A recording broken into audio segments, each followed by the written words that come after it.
You probably clicked on this video thinking that all chefs drench their vegetables in butter. Well, you'd be wrong. Real chefs enhance the flavour of the natural ingredient using the right technique for the right vegetable. The first vegetable and technique we're going for is beautiful, fresh, bang in season asparagus. When you boil green vegetables, the nutrients bleed out into the water. The best way is to cook it in a little bit of oil. The old-fashioned way is when you snap asparagus, it should snap off where it's woodiest. Personally, we don't really like to do that. I usually like to slice about a centimetre of the stalk, leaving you with a beautiful, nice asparagus cut on the angle. And what I like to do is to put those into the asparagus just at the end. I'll take a little bit less cooking, but it's a way of using a little bit more of the asparagus. For this process, we're going to need a lid and a pan. I'm going to go into the pan with a touch of oil, and I'm just going to put the heat on low. So you want to make sure you've got the pan is wide enough so the asparagus can sit in a single layer. And basically, we're just going to pop the lid on the pan. And firstly, we're just going to shake the asparagus round so it gets covered in the oil. The natural water content in the asparagus is going to create enough steam to cook the asparagus. We don't want to get any colour on the outside. We're just really, really gently sautéing it on a very, very low heat. So this could be used for many other green vegetables. I love to cook tender stem broccoli like this, things like mange tout, courgettes, anything like that really. So that's been in cooking now for about 10 minutes. You can take it as little or as far as you like, but it's a real personal preference. This is how al dente you like things cooked, right? So I'm just going to season this in the pan, just so it's easy to toss it around. Transfer that onto a plate. Dress it with just a touch of olive oil as well, just for a little bit of bitterness. It's quite earthy, quite fresh. It's still full of moisture. It's not dehydrated. It's not roasted on the outside, but then it has a slightly more intense flavour because you haven't added any water to the process. So what we've got here are some beautiful, lovely onions. We could use the same technique with leeks, white onions, spring onions, with any sort of thing like that, really. So I'm just going to lightly oil them, touch of salt on there as well. So what we're going to do here is char, but at the same time, when we're doing this over an open flame, it's going to smoke them at the same time. It's just going to go over an open flame. We're using, obviously, a gas grill in our restaurant, but if you're doing this at home, this works beautifully over, you know, barbecue, over an open fire pit. You can do this over a campfire. It's just a really nice technique. So what we're trying to do here is caramelize the sugars on the vegetable, which is going to add sweetness, and the smoke is going to permeate through into the vegetable, adding a beautiful natural umami flavour. With summer just round the corner, you whip out your barbecue and give this one a go. So as you can see, the onions start to wilt and they get this nice dark caramelization on the outside. In our restaurants, and people are always surprised with the quality of the veg dishes. I think people have had vegetables cooked badly for so long, so they have a bit of an aversion to it. Whereas vegetables cooked in the right way can rival the flavours of meat and fish, if treated correctly. So there you go, they're looking beautiful already. The onion's nicely softening. It's just still a little bit tough inside. I'm just looking for a little bit of give, just like you would cook a steak, you know, just want a little bit of give. And then once they're nice, you can feel them slightly soft on the inside. I'm just going to take them off. And this is part of the cooking process, just letting them rest. There's my onions now beautifully charred. Just going to leave them lightly covered, just to gently steam in their own heat.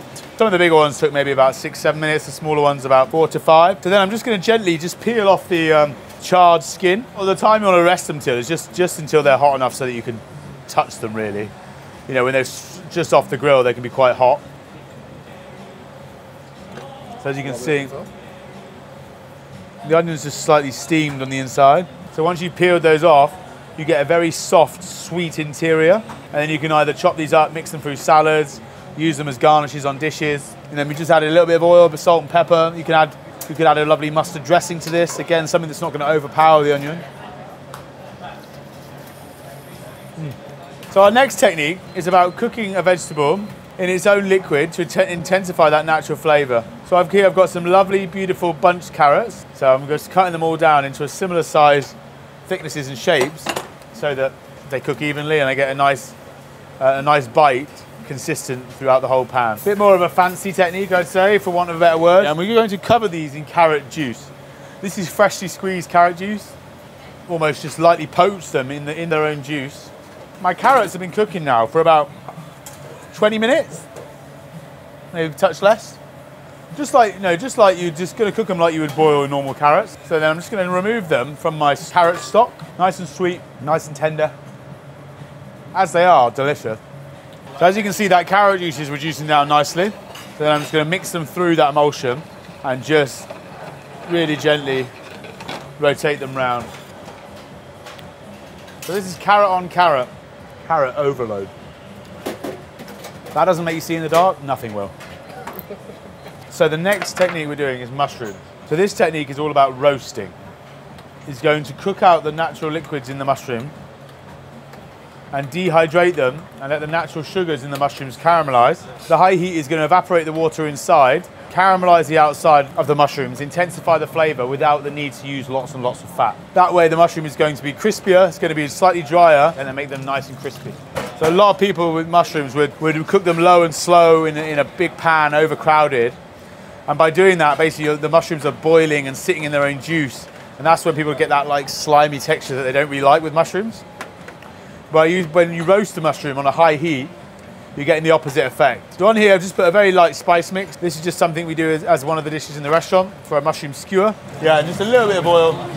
Again, tiny bit of fat is just gonna help to conduct the heat around the mushroom. I'm gonna place this into a high oven to roast, set around about 200 degrees. Okay, so our mushrooms have been roasting now for about 25 minutes. So as you can see, they're slightly crisp around the edges. It's not boiled. Didn't take any effort. Around the edges, we've got a little bit more crispness. The middle is sort of caramelized. It's done exactly what as the process says. It's roasted. It's like roasting a piece of meat. The water content has been released. The natural sugars have caramelized. We've enhanced that flavor, intensified it. Yet in the middle, you've still got that beautiful sort of soft mushroom. So the next technique we're going to talk about is pickling. What we're going to showcase today is actually a hot pickle. So we're going to do a beetroot. So you could just slice this raw and pickle it in a cold pickle. But by using a hot pickle, it just sort of wilts it down slightly and gives you a little bit of a softer texture. So I'm just going to add some vinegar into my pan. 400 vinegar, 75 sugar, 200 water. There's many different ratios out there that work. You know, some people say 3-2-1 pickle. This is the recipe that we use in the restaurants just because we think it gives the best balance. So just going to bring that to a boil. By slicing it thin and pickling it, you get the best of both worlds. You're preserving the natural flavor, and then you're slightly enhancing it with a pickled flavor that cuts through the earthiness.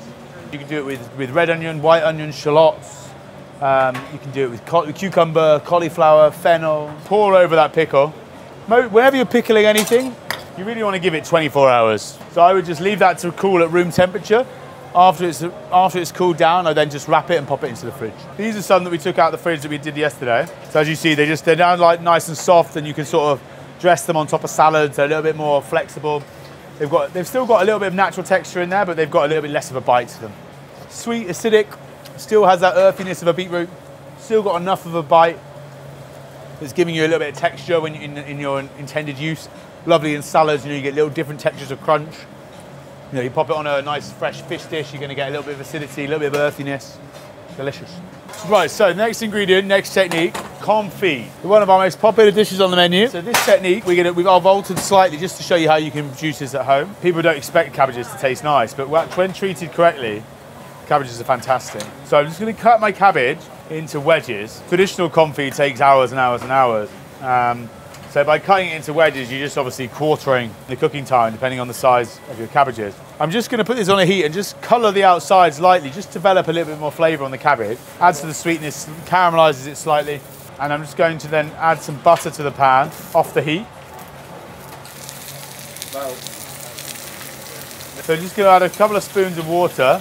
Going to add a sprinkling of salt. Going to place this into a low oven to gently cook through. That's set to about 120 degrees. So we're confiting here, and everyone thinks the confit is about adding in the flavour of the butter into the cabbages, which there is an element of that, but it's about restraint and it's about slow cooking, about letting the natural flavours of the vegetables develop over a longer, slower cooking process. So this has been in for about 20 minutes. The butter will slowly start to thicken as it cooks. So cabbage has been cooking now for about an hour and 25 minutes. So what we've got now is, you can see the sugars in the cabbage have naturally caramelized. The most important thing about this confit process is the fat is not there for flavor. It's there to protect the vegetable as it slowly caramelizes over time, becoming sweeter and more enhanced in flavor. You could chill it down and reheat it. You could chop it up and have it as a part of your Sunday roast. It's hard to explain how good it is until you really tried it. But again, you expect it to be just like this buttery mess, like broken down, but it's still, you'd be surprised how long you can cook it. And when you cook it low and slow, it doesn't go to mush. The leaves just slowly go translucent and tender, but it still has so much sweetness.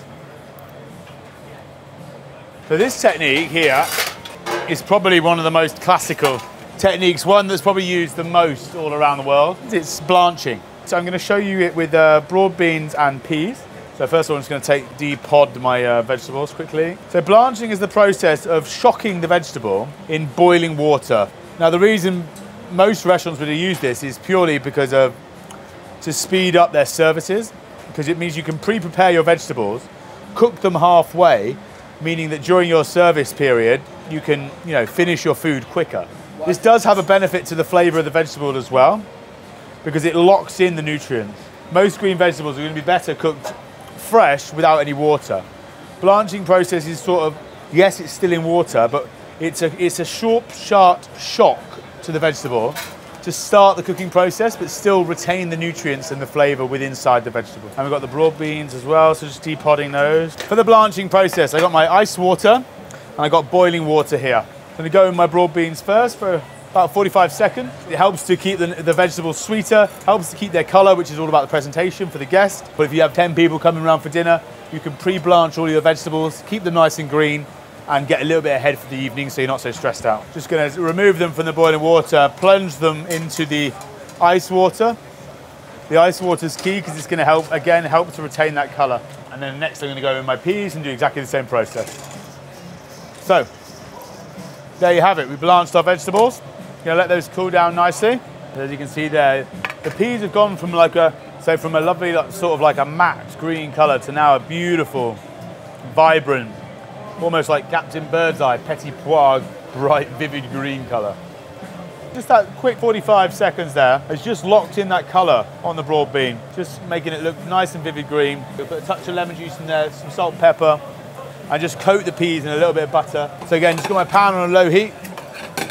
Going to place my green veg into the pan. Just going to dress it with a tiny bit of emulsion. Touch of fresh black pepper. So as you can see here, I'm not drenching the peas in butter. I'm just lightly reheating them in the butter and just keeping that butter moving as I'm heating it through. And it's just gonna, you can see, it just coats the outside of the peas, just elevating it slightly, but still keeping that beautiful sweetness on the peas. Just a dash of lemon juice. So that's our technique, and this technique is blanching. So I've got some washed leeks here. I'm just gonna very lightly remove the end, trying to leave the roots still attached. This helps to hold the end together slightly. These have been washed, so I'm just going to cut my leek into segments about 3 inches long, just so get a nice consistent cooking size. All the tops of the leeks is great for stocks, making soups and sauces and whatnot. Someone once told me that you got to cook a leek like you hate it. And I always thought that was a very wise word. So we used to do a confit leek on the menu at Fallow, and it was always delicious, but you had to cook it really, really far to get that lovely natural sweetness out of it. So what we're going to do here is we're going to braise the leeks. So nice hot pan, good amount of white wine. We're going to reduce that by half. Once my wine is reduced by half, I'm going to go in with some chicken stock and some white wine vinegar.